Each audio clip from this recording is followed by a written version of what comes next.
Welcome back to Larry King Live with Mark David Chapman. Mark, will you relive with us those terrible moments for you, for the world, for a lot of people around and in circles close to John Lennon? What happened that night?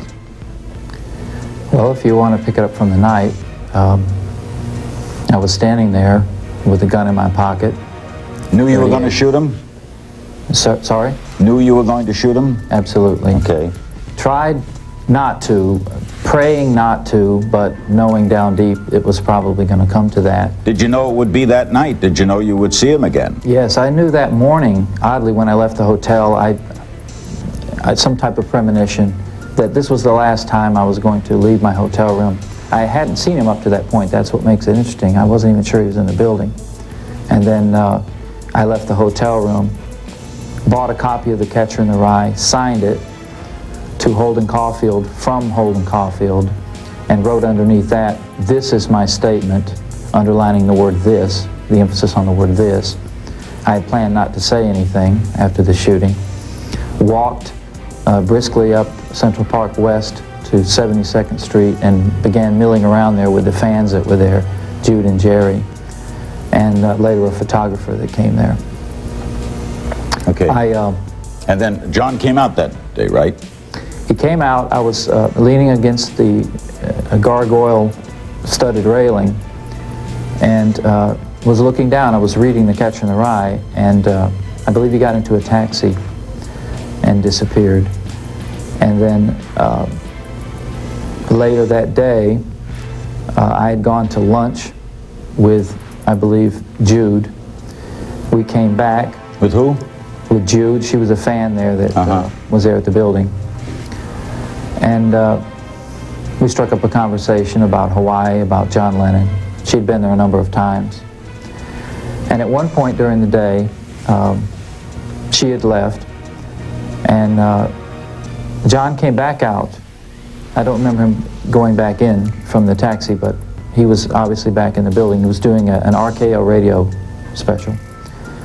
And he came out of the building, and the photographer that I mentioned earlier, Paul Gorish, he kind of pushed me forward and said, "Here's your chance. You know, you've been waiting all day. You've come from Hawaii to have him sign your album. Go, go." And I was very nervous. And I was right in front of John Lennon there instantly, and I had a black Bic pen, and I said, "John, would you sign my album?" And he said, "Sure." Yoko went and got into the car, and he pushed the button on the pen and started to get it to write. It was a little hard to get to write at first. And then he wrote his name, John Lennon, and then underneath that, 1980. And he looked at me, as I mentioned earlier, he said, "Is that all? Do you want anything else?" And I felt then and now that he knew something subconsciously, that he was looking into the eyes of the person that was going to kill him. Why do you think that? Well, his wife was in the car, the door was open, and he's a busy man. He's going to go to a radio or to his record studio, and he's talking to a nobody, just sign an album for a nobody, and he's asking me, "Is that all I want?" I mean, he's giving me the autograph. I don't have a camera on me. What could I give him? I would admit that is a strange thing to say. All right, so he leaves. Yes, he leaves in the car. And what do you do the rest of the day? I stand around like an idiot waiting for him to come back. And what time did he come back? He came back about 10 to 11 at night. Had you eaten dinner? No, I had not. Fear you might have missed him? Probably. Knew you were going to shoot him? Yes. How did that happen? What happened? Well, the photographer left. In all fairness, I have to say, I tried to get him to stay. Because? There were those that felt that I wanted him to shoot pictures of the shooting, which is not true. Why then did you want him to stay? I wanted him to stay because I wanted out of there. There was a great part of me that didn't want to be there. I asked Jude, the fan, before she left for a date that night. She said no. If she'd have said yes, I would have been on the date with her. But you might have killed him the next day. Oh yes, yeah, I would have probably come back. The circumstances of the killing, what happened? I was sitting at the inside of the arch of the Dakota building, and It was dark. It was windy. Jose, the doorman, was out along the sidewalk. And here's another odd thing that happened. I was at an angle where I could see Central Park West and 72nd, and I see this limousine pull up. And as you know, there's probably hundreds of limousines that turn up Central Park West in the evening. But I knew that was his. And I said, this is it. And I stood up. The limousine pulled up. The door opened. The rear left door opened. Yoko got out. John was far behind, say 20 feet, when he got out. I nodded to Yoko when she walked by me. She nod back? No, she didn't. And I don't mean to be so clinical about this, but I've told it a number of times. I hope you understand. John came out, and he looked at me, and I think he recognized, here's the fella that I signed the album earlier. And he walked past me. I took 5 steps toward the street, turned, withdrew my Charter Arms 38, and fired 5 shots into his back. What, had you shot that weapon before? That weapon, no.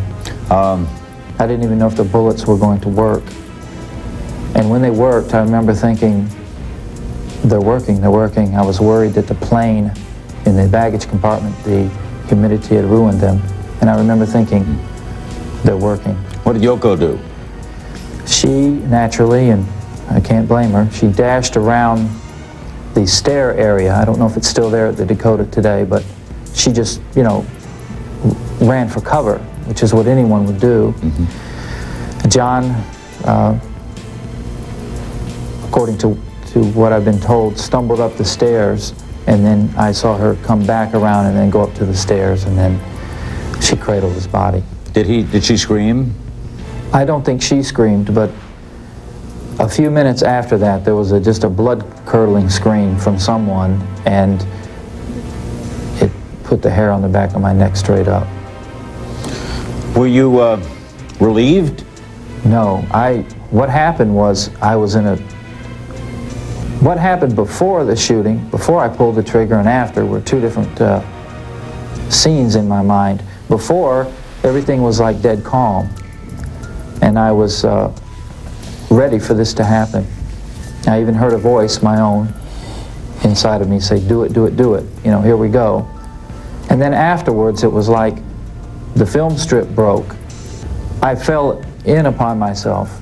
I like went into a state of shock. I stood there with the gun hanging limply down on my right side, and Jose the doorman came over, and he's crying, and he's grabbing my arm, and he's shaking my arm, and he shook the gun right out of my hand, which is a very brave thing to do to an armed person. And he kicked the gun across the pavement, and had somebody take it away. And I was stunned. I didn't know what to do. I took the Catcher in the Rye out of my pocket.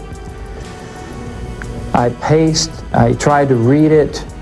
I just couldn't wait, Larry, until those police got there. I was just devastated.